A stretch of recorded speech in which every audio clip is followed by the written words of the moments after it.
দাঁড়িপাল্লায় যেরকম প্রতারণা করা যায় তেমনি জামাতও একটি প্রতারক দল। এবং কেন আমি এই জামাতের বিরুদ্ধে লাগলাম? ভাইয়েরা, যেই দিন আমরা গণঅভ্যুত্থানের পরে বিজয় উৎসব করছিলাম তখন দেখে দেখে মুক্তিযুদ্ধের স্মৃতি বিজড়িত স্থানগুলো আঘাত করছিল জামাত শিবিরের লোকেরা। মুজিবনগরের কথা জানেন, মেহেরপুরে, সেখানে মুক্তিযুদ্ধের স্মৃতি বিজড়িত স্থানের একটা ছবি দিচ্ছি, এইভাবেই ভেঙে মাটির সঙ্গে মিশে দেয় জামাত শিবিরের লোকেরা। আর একটা ভিডিও দিচ্ছি, এখানে দেখেন। এই ভিডিওটা দেখেন, আপনারা বুঝতে পারবেন যে জামাত শিবির রাজাকারের প্রজন্মগুলো তাদের বাপেদের পরাজয় এবং আত্মসমর্পণ মানতে পারছে না। আমি কবে থেকে তাদের বিরুদ্ধে গেলাম জানেন? যেই দিন তারা একটা বক্তব্য দিল যে জামাতে রাজাকারের সংখ্যা মাত্র 37 জন, তারা বক্তব্য দিল 8060 জন আওয়ামী লীগের রাজাকার, 1024 জন বিএনপিতে রাজাকার। আজকে সেই বক্তব্যটি এখানে শোনার জন্য আমি দিচ্ছি, দেখেন। আপনাদের মধ্যে কি 10,000-এর তালিকার মধ্যে এখনো দ্বিতীয় অবস্থানে আপনারা নেই? রাজাকারের তালিকায় আওয়ামী লীগ যে 10,000-এর তালিকা করেছে দ্বিতীয় অবস্থানে তো আপনারা ধরেন কেন? না, কেন আওয়ামী লীগের তালিকা আপনি অস্বীকার করবেন কেন? তার দলে হচ্ছে 8,300 কতজন, আপনারা হলো রাজাকারের 200 তালিকায়। এ কত বড় জালিম, নিমক হারাম, যেই বিএনপি এদেরকে জায়গা দিছে, ধানের শীষ নিয়ে নির্বাচন করার সুযোগ দিছে, আজকে আইসা বলতেছে যে বিএনপিতে রাজাকারের সংখ্যায় দ্বিতীয়, আর আওয়ামী লীগকে তো 1 নম্বরে বলছেই। আজকে সেই তথ্যটি তুলে ধরব। 2019 সালে রাজাকারের সংখ্যা নিয়ে একটি গবেষণা হয়, সেইখানে মাত্র 10,789 জনের নাম আসে। সেইখানে জীবিত রাজাকারদের মধ্যে প্রসিদ্ধ রাজনীতিবিদ 78 জন জামাত শিবিরের নাম আসে। যে জামাতের 78 জন প্রসিদ্ধ রাজনীতিবিদ যারা এখন ফোকাসে আছে তাদের নাম এসেছে। সেইখানে বাকি যারা রাজাকার, সেই রাজাকাররা কোন দলের তাদের রাজনৈতিক পরিচয় প্রকাশ করা হয়নি। যে 78 জনের নাম আসছে সে 78 জনের পাশে লেখাও হয়নি যে এরা জামাতের। বেসিক্যালি জামাতের বর্তমানের পদে ছিল যারা, তাদের মধ্যে 78 জন ছিল এইখানে। সেই সংখ্যাটাকে জামাত উল্টায় দিয়ে লিখেছে 37 জন মাত্র জামাতে রাজাকার। ফ্যাক্ট চেকিং প্রতিষ্ঠান ডিসেন্টের পক্ষ থেকে বলা হয়েছে জামাত শিবিরের ছড়ানো এই গুজবটি পুরোপুরি মিথ্যা। 2019 সালে জামাত তখন একটা ফটোকার্ড তৈরি করে, সেই ফটোকার্ডে তারা লিখে 8060 জন আওয়ামী লীগ যারা রাজাকার, 1024 জন বিএনপি যারা রাজাকার, মাত্র 37 জন জামাতের। তারা এই ফটোকার্ড বানিয়ে ছড়িয়ে দেয়।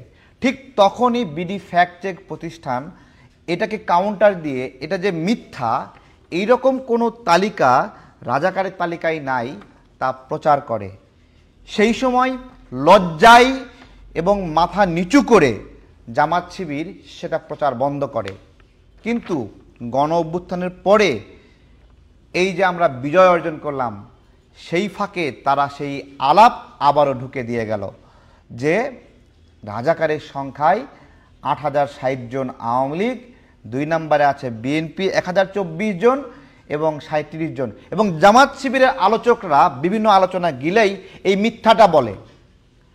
আমার একটা প্রশ্ন ছিল, এর আগে আমি করেছিলাম, যে আওয়ামী লীগে যদি রাজাকারের সংখ্যা বেশি হয়, বিএনপি যদি 2 নাম্বার হয়, জামাত শিবিরের অনুসারী যারা আছো, গোলাম আজমের অনুসারী যারা আছো, তোমরা কেন রাজাকার শব্দ বললে মন খারাপ করো?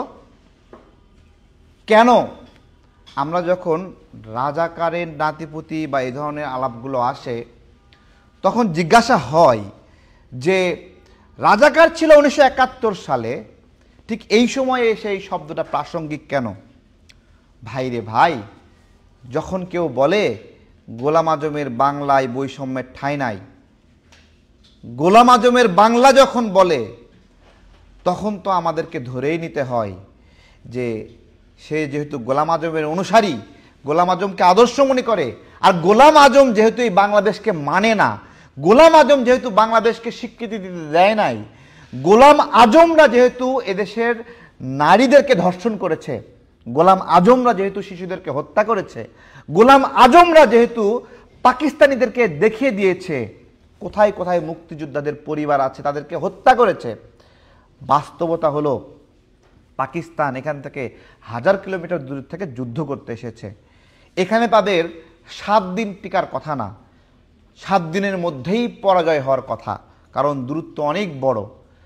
তাদেরকে 9 মাস ধরে টিকিয়ে রেখেছিল এই জামাত শিবির রাজাকার। বলবেন তখন শিবির নামে সংগঠন ছিল না। শিবির নামের সংগঠনটি সেই সময় সেই ছাত্র সংঘ নামে ছিল। সেই সংঘ আজকে শিবির হয়ে যায়, নাম বদলিয়ে তারা আজকে দেশপ্রেমিক হওয়ার চেষ্টা করছে। কিন্তু বাস্তবতা দেখলাম তাদের মূল টার্গেট মুক্তিযুদ্ধ, এবং গণ অভ্যুত্থানের পরে তারা প্রত্যেকটা মুহূর্তে বলার চেষ্টা করলো মুক্তিযুদ্ধের চেতনা আর খায় না। তারা মুক্তিযুদ্ধের চেতনা, স্পিরিট, আমাদের দেশ জন্মের যে ঘটনা, সেটাকে বস্তা পচা ঘটনা বলে উল্লেখ করতে থাকলো। এবং তাদেরই একজন বক্তা আজহারি সাহেব, তিনি বললেন রাজাকার শব্দটি আগে ঘৃণার ছিল, কিন্তু এটা নাকি এখন সম্মানের। এ লজ্জা আমরা কোথায় রাখবো? কার বক্তব্য ওয়াজ আমরা বছরের পরে বছর শুনেছি যে এই কথাটা বলে গেল যে রাজাকার শব্দটি সম্মানের। আজহারি হুজুর, এদেশের হাজারো বিপদে আপদে আমরা এই দেশ ছেড়ে চলে যাই নাই। আপনি কিন্তু ওয়াজের ময়দান ছেড়ে বাংলাদেশ থেকে বিদেশে চলে গিয়েছিলেন। আমরা ডেকেছি আপনি আসেন, আপনাকে নিয়ে আমরা রাজপথে মিছিল শুনবো, আপনার নিয়ে আরেকটা ওয়াজ মাহফিল শুনবো। আপনাকে কেউ বাংলাদেশে আনতেও পারে নাই। আজকে এসে আমরা যখন লড়াই করে এখানে বিজয় অর্জন করলাম, তখন আইসা বিরাট বড় প্যান্ডেলে ঘোষণা করে দিলেন রাজাকার শব্দটা সম্মানের। প্রিয় ভাইয়েরা, দাড়িপাল্লায় যে ভেজাল আছে, এই কথাটি যে কালকে আলাপ শুরু করেছি, আজকে তার প্রমাণ দিয়ে গেলাম রাজাকারের সংখ্যা নিয়ে। BD fact check, the Dissent সহ অনেকগুলো গণমাধ্যমে ক্রস চেক করা হয়েছে যে এই ব্যাখ্যা জামাত দিচ্ছে তা কোনো গণমাধ্যমে আসেনি। জামাত শিবির কোনো গণমাধ্যমে দেখাতে পারবে না, কারণ এটা পুরোপুরি একটা মিথ্যা প্রপাগান্ডা। আর যেই বিএনপি তাদের জায়গা দিয়েছিল, সেই বিএনপিকে বলতেছে রাজাকারের 2 নম্বরের তালিকায় আছে, আর আওয়ামী লীগ 1 নম্বরের তালিকায় আছে। জামাত শিবিরের বিরুদ্ধে আমি সেদিন থেকে অবস্থান নিয়েছি, যেদিন থেকে তারা 24কে এস্টাবলিশ করার চেষ্টা করেছে, 71-এর বিকল্প হিসেবে, এবং এমনভাবে উপস্থাপন করছে যে নতুন বাংলাদেশ এসে গেছে, 71-এর আর প্রয়োজন নাই। আরে নেমক হারামের দল, নতুন বাংলাদেশই যদি হয়, নতুন পতাকা কোথায়? নতুন বাংলাদেশ যদি হয়, নতুন সংবিধান কোথায়? নতুন বাংলাদেশ যদি হয়, নতুন মানচিত্র কোথায়? নতুন সীমানা কোথায়? নতুন নীতিমালা কোথায়? সেই একই বাংলাদেশ, একই পতাকা, একই মানচিত্র, একই সীমানা আমাদের মুক্তিযোদ্ধারা অর্জন করেছিল। সেইখানে একটা রাজনৈতিক লড়াইয়ে একটা রাজনৈতিক দলকে পরাজিত করে আজকে বয়ান শিখাচ্ছ যে নতুন বাংলাদেশ। তাই তো, নতুন বাংলাদেশে লক্ষ লক্ষ মা বোন ইজ্জত দিয়েছে, আর সেই ইজ্জত কেড়ে নিয়েছ এই রাজাকাররা। নতুন বাংলাদেশ অর্জনে লক্ষ লক্ষ মানুষ শহীদ হয়েছে, সেই নতুন বাংলাদেশ জন্ম দিয়েছে আমাদের মুক্তিযোদ্ধারা, এই রাজাকাররা না। তারা এই মুক্তিযোদ্ধাদের সংখ্যা নিয়েও প্রপাগান্ডা ছড়ায়। জামাতিদের বাবা ছড়িয়ে দিয়েছে মুক্তিযুদ্ধে নাকি মাত্র 2000 মানুষ মরে গিয়েছিল। আরে মুক্তিযুদ্ধে তো পাক বাহিনী 8 থেকে 10,000 মানুষ মারা গেছিল। তাহলে যে 10,000 পাক বাহিনীর লোক মারা গেছে, তারা এক একজন যদি 20 জন করে মারে কতজন হয়?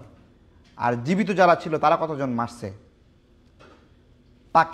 পাকিস্তানের এই হত্যাযজ্ঞ রাজাকাররা যদি সহযোগিতা না করত, তাহলে এত বড় কখনো হইতো না।